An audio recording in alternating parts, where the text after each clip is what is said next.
सर्वप्रथम तुम्हा सगळ्यांना येणाऱ्या परीक्षेला घवघवीत यश मिळावं ही शुभेच्छा देतो। एक्सपर्ट कॉमर्स क्लासेसच्या वतीनं आज तुम्हाला निरोप देण्याचा दिवस ठरलेला होता। तसं पाहायला गेलं तर गेली 2 वर्ष झाला आपण निरोप समारंभ टाळत होतो। त्याचं कारण असं की विद्यार्थ्यांची लगबग जास्त अभ्यासाकडे राहायची आणि आपला सिलेबस उरकायला बराच वेळ जायचा। तरी आपल्या यावर्षी 2 सराव परीक्षा झालेल्या आहेत। शक्यतो आपण 3 किंवा 4 सराव परीक्षा घेत असतो। 2 सराव परीक्षेमध्ये एवढा वेळ आपल्याला गेला आणि उद्यापासून परीक्षा आहे। तुम्हाला सांगायचं या अर्थाने आहे की वर्षभर तुम्ही जे मेहनत केलेली आहे, वर्षभर तुम्ही जो सराव केलेला ते आता लढण्याची वेळ तुम्हाला उद्यापासून सुरू होणार आहे। म्हणजे तुमची लढाई, खरी लढाई उद्यापासून सुरू होणार आहे। तुम्ही वर्षभरात जी मेहनत घेतलेली आहे, वर्षभरात जे कष्ट घेतलेलं आहे त्याचं चीज करण्याचं किंवा त्याचं प्रात्यक्षिक दाखवण्याची वेळ आता उद्यापासून तुमच्यावर आहे। निश्चित सगळ्यांनी बऱ्यापैकी तयारी केलेली आहे, चांगल्यापैकी तयारी केलेली आहे। जसं निसर्गाचा नियम आहे की सगळ्यांना बुद्धी देव सारखी देत नसतो, पण सगळ्यांना अगदी तेजोमय बुद्धी देत असतं। फक्त प्रत्येकानं आपली कार्यक्षमता ओळखून त्या पद्धतीने काम केलं पाहिजे। जसं एखाद्या विद्यार्थ्याला एकदा समजावून सांगितलं तर लक्षात येतं, पण एखाद्या विद्यार्थ्याला तीच गोष्ट 4-4, 5-5 वेळेस सांगितल्यावर लक्षात येते। म्हणजे बुद्धी कार्यक्षमता सगळ्यांची सारखी असते, फक्त समजून घेण्यामध्ये वेळ जातो। आणि मग त्याच पद्धतीने तुम्ही सर्वांनी वर्षभरामध्ये सराव केला आहे। कुणी अगदी एक 2 उदाहरणामध्ये त्यांना बऱ्यापैकी समजलेलं आहे, कुणाला 10-10 उदाहरणं झाल्यानंतर समजलेलं आहे, पण निश्चित समजलेलं आहे। पण काही विद्यार्थ्यांचं असं असतं की 50 मिनिटं झाली तरी काही समजत नाही। अशाही प्रकारचे काही विद्यार्थी असतात, पण निश्चित त्यांना कुठल्या तरी दुसऱ्या कामामध्ये निश्चित रस असतो, कुठल्या तरी दुसऱ्या कामामध्ये निश्चितच त्यांना आवड असते। मग त्यांनी त्या पद्धतीने किंवा त्या दृष्टिकोनातून आपल्या करिअरच्या वाटा शोधल्या पाहिजे। एखाद्या विद्यार्थ्याला फोटोग्राफीमध्ये आवड असेल, एखाद्या विद्यार्थ्याला काहीतरी नवीन निर्मितीमध्ये आवड असेल, अशा विद्यार्थ्यांनी तिथेही करिअर करायला हरकत नाही। म्हणजे प्रत्येकानं ग्रॅज्युएशन होऊन किंवा पोस्ट ग्रॅज्युएशन होऊन एखादी शासकीय नोकरीच करावी अशातला भाग नाही। कारण आपल्या देशामध्ये आज 140 कोटी लोकसंख्या झालेली आहे आणि एवढ्या लोकांना शासन कधीच नोकऱ्या देऊ शकत नाही। मग शासन यातल्याच अनेक प्रकारच्या चाळण्या लावून जो सक्षम व्यक्ती आहे अशा सक्षम व्यक्तीला शासन आता नोकरी देत आहे।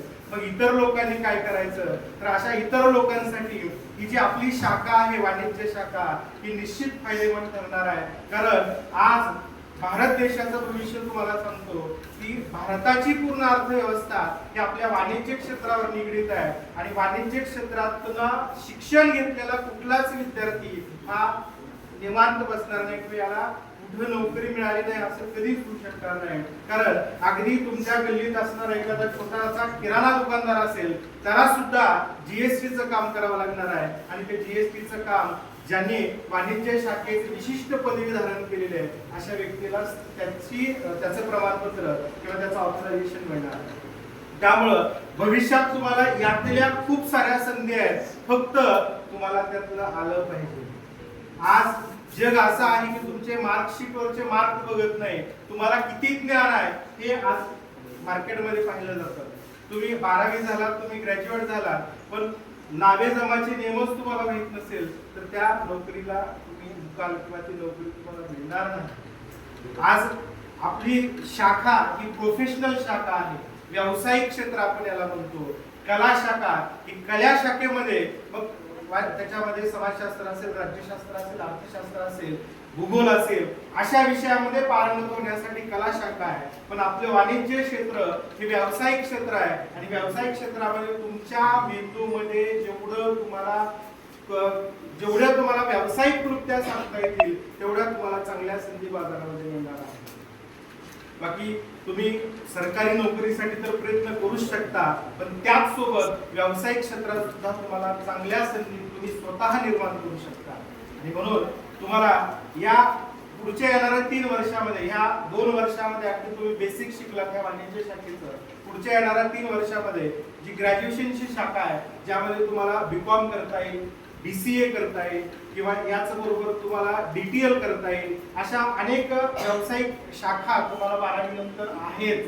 मग त्या व्यावसायिक शाखेमध्ये तुम्ही पूर्णतः त्याचं बेसिक संकल्पना जर समजून घेतला तर निश्चित तुम्हाला कुठेही मार्केटमध्ये अगदी सहजरित्या एखादं ऑडिटचं काम, एखादं अकाउंटिंगचं काम सहजरित्या मिळू शकतं. म्हणजे वाणिज्य शाखेला भविष्यात कुठे नोकऱ्या नाहीत असं कधीच होणार नाही. म्हणून आता 2 वर्षे गेलीत, पण येणारी आणखी जी ग्रॅज्युएशनची 3 वर्ष आहेत त्यामध्ये तुम्हाला हाच बेस प्लस तुम्हाला आणखी काहीतरी पुढं नवीन किंवा वेगळं किंवा याची विस्तृत शाखा जसं कॉर्पोरेट अकाउंट आहे, मॅनेजमेंट अकाउंट आहे, फायनान्शियल अकाउंट आहे, कॉस्ट अकाउंट आहे, अशा वेगवेगळ्या क्षेत्रातल्या अकाउंटिंगचा अभ्यास करायचा आहे. आणि मग त्यासोबत ग्रॅज्युएशन झाल्यानंतर मग याच्यामधले जे हायएस्ट पोझिशन आपण म्हणतो वाणिज्य शाखेतली सी असेल, CS असेल, ही उच्चता पदवी वाणिज्य शाखेतली तुम्हाला धारण करता येईल. आणि सी जसं मेडिकल फील्डमध्ये MBBS किंवा MD त्याची उच्च पदस्थ शाखा आहे, तसं आपल्या वाणिज्य क्षेत्रामध्ये CA/CS ही उच्च पदस्थ शाखा आहे.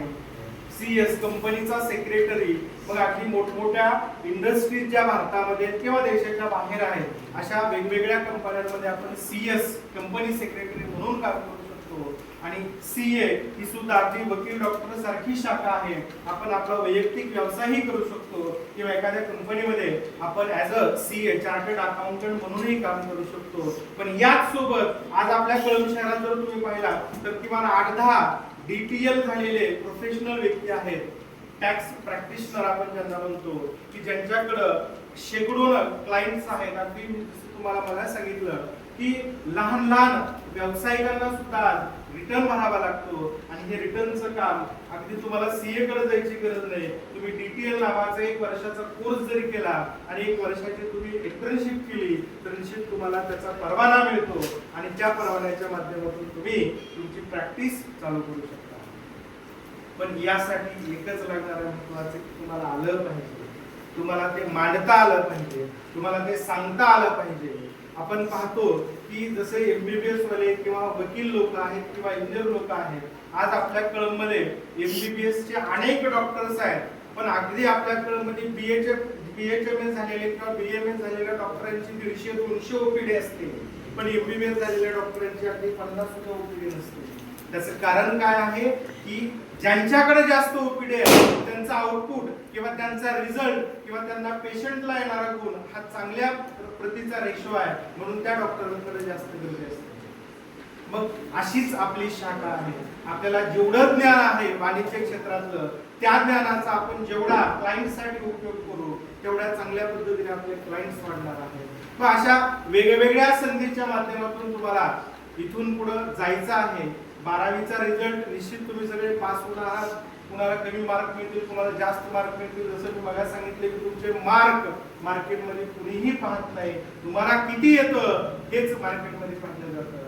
आणि म्हणून जास्तीत जास्त ज्ञान अर्जन करण्याचा प्रयत्न करा.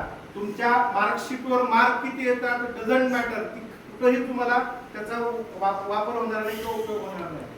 तुम्हाला ऍक्च्युअली प्रॅक्टिकली नॉलेज किती आहे याचाच निश्चित तिथं तुम्हाला फायदा होणार आहे. आणि म्हणून झालेल्या आता या घातलेल्या परीक्षेमध्ये निश्चित तुम्ही सगळेजण घवघवीत यश मिळवणार आहोत. पण येणाऱ्याही ग्रॅज्युएशनच्या 3 वर्षामध्ये तुमच्या करिअरच्या दृष्टीनं तुम्ही ठराविक एका विषयामध्ये निश्चित एक्सपर्ट व्हाल, ज्यात फायनान्शियल अकाउंट आहे, कॉर्पोरेट अकाउंट आहे, कॉस्ट अकाउंट आहे, त्याच्यानंतर कंपनी किंवा कॉर्पोरेट अकाउंट आहे. अशा वेगवेगळ्या अकाउंटमध्ये पारंगत व्हाल. टॅक्स नावाचा सुद्धा विषय तुम्हाला असणार आहे, मॅथमॅटिक्स नावाचा विषय सुद्धा असणार आहे, स्टॅटिस्टिक नावाचा विषय सुद्धा असणार आहे. आणि मग कुठल्या ना कुठल्या एका विषयात निश्चित तुम्ही परफेक्टनेस व्हाल येणाऱ्या 3 वर्षामध्ये. या तुम्हाला मी शुभेच्छा देतो आणि तुमच्या भावी आयुष्यासाठी पुन्हा एकदा आणि येणाऱ्या परीक्षेसाठी शुभेच्छा देतो.